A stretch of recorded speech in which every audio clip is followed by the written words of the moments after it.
If you've never washed your car before, or you're just looking for an easier way to keep it clean, this method is for you. Fill a bucket with water, add the recommended amount of rinseless wash, fill a spray bottle with the solution, then hang it on the side of your bucket. Now throw in a few microfiber towels to soak, and let's wash the car. Start by spraying the panel to pre-treat the dirt. The rinseless wash encapsulates and lubricates the dirt, helping it separate from the paint and glide away more safely as you wash. Now grab a microfiber towel out of your bucket. A quick tip, fold the towel into quarters. This gives you up to 8 clean sides. So as one side becomes dirty, you can switch to a fresh one instead of rubbing that dirt back across the paint. Now simply glide the towel evenly across the surface. Unlike traditional car soap, rinseless washes don't need a lot of foam to clean safely. Instead, they're designed to lubricate and lift dirt away from the surface without all the messy bubbles. After finishing one section, set that towel aside and grab a clean, dry microfiber towel. Simply dry the panel. You don't need to rinse the solution off like you would with traditional car soap. Your drying towel will absorb the remaining moisture and any light residue, leaving behind a clean, streak-free finish. If you prefer, you can also use a larger dedicated drying towel. So you might be wondering if this works in direct sunlight. We'll cover that in just a moment, but just check out the glossy difference after such a simple process. One of the best things about rinseless washing is that you can take your time working one panel at a time. Since you're not constantly spraying the whole car with a hose,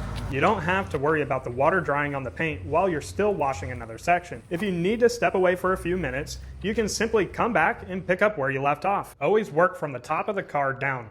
The lower parts right here of your car usually collect the most dirt and grime, so you don't want to carry that dirt back across the cleaner upper panels. If you're wondering whether this is safe for a ceramic coated car, the answer is yes. Rinseless washing is completely safe for coated vehicles. If you run into a stubborn bug or other stuck-on grime, don't scrub harder. A Jersey bug scrubber can usually take care of it safely. Now let's talk about direct sunlight. Since the panel is warmer, the solution dries much faster. If you notice a few light streaks, don't worry. They'll usually wipe right off with your damp microfiber towel. To help prevent that, work in smaller sections and dry each one before moving on. And if you wash in direct sunlight often, I recommend using distilled water instead of tap water to reduce the chance of mineral water spots. Don't forget the wheels. Since they're usually the dirtiest part of the car, clean them last using separate brushes and towels from your paint. If your wheels are heavily soiled with baked on brake dust, you may need a dedicated wheel cleaner before doing a maintenance wash like this. But if you keep up with your regular washes, basic car soap should clean your wheels just fine. If you're interested, I'll have all the products and tools linked below. And that's how to wash your car the easy way with a rinseless wash. I hope this makes your next wash a whole lot easier. If you enjoyed this video, I think you'll like this next one. My name's Alan, thanks for watching and have a great day.